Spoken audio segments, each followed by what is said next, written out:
Bhushan Power and Steel Limited, a company incorporated by Singles in 1999, become one of the biggest steel company in India and one of the most talked topic in the last 10 years.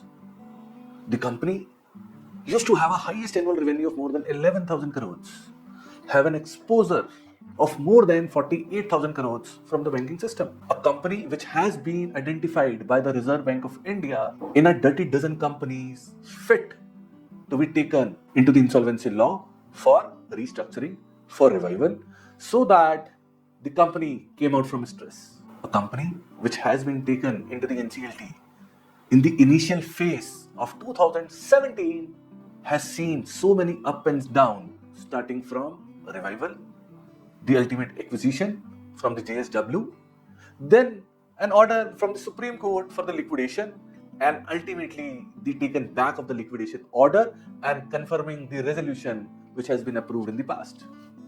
This is not less than a roller coaster ride for all the stakeholders that has been associated from the company since its incorporation till today, including the promoters, the lenders, the employees,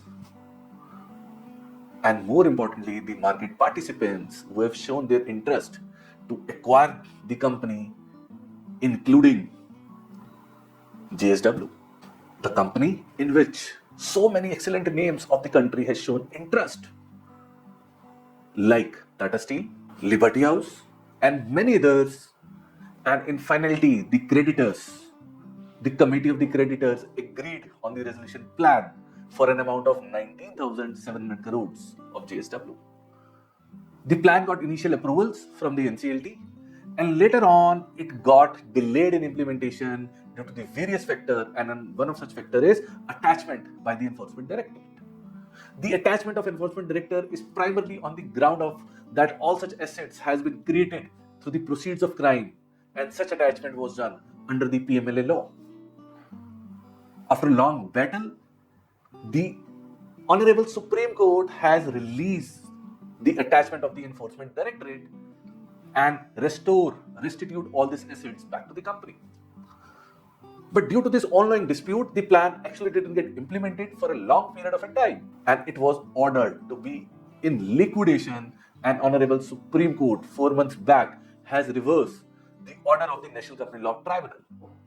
Recently, there was a review petition being filed in the Honorable Supreme Court, and the Supreme Court has taken back its own order, the order which was delivered 4 months back, and upheld the approval of the resolution plan filed by JSW, approved by the creditors, approved by the NCLT for an amount of 19,700 crores, out of which a lot of payment has already been made. In the last 4 months, there was a lot of discussion whether upon the liquidation this payment will be reversed back, whether the integration of the two companies that has already been done is again going to be disintegrated and going to take back into the condition on which the resolution plan got approved. This case is not important only from the legal lens, but also from the commercial perspective. Whether it would be feasible to undo a lot of integrations, a lot of payments, a lot of revival that has already been done in a period of 4 years. In the last, I would say all's well that ends well. That also the case with the Bhushan Power and Steel Limited. But yes, in this case, ends well, but with a lot of litigation cost, a lot of anxiety that has been captured within the stakeholders in the last few years. Again, all wells if ends well. I hope you like this video. Do share your comments in the section below. Thank you.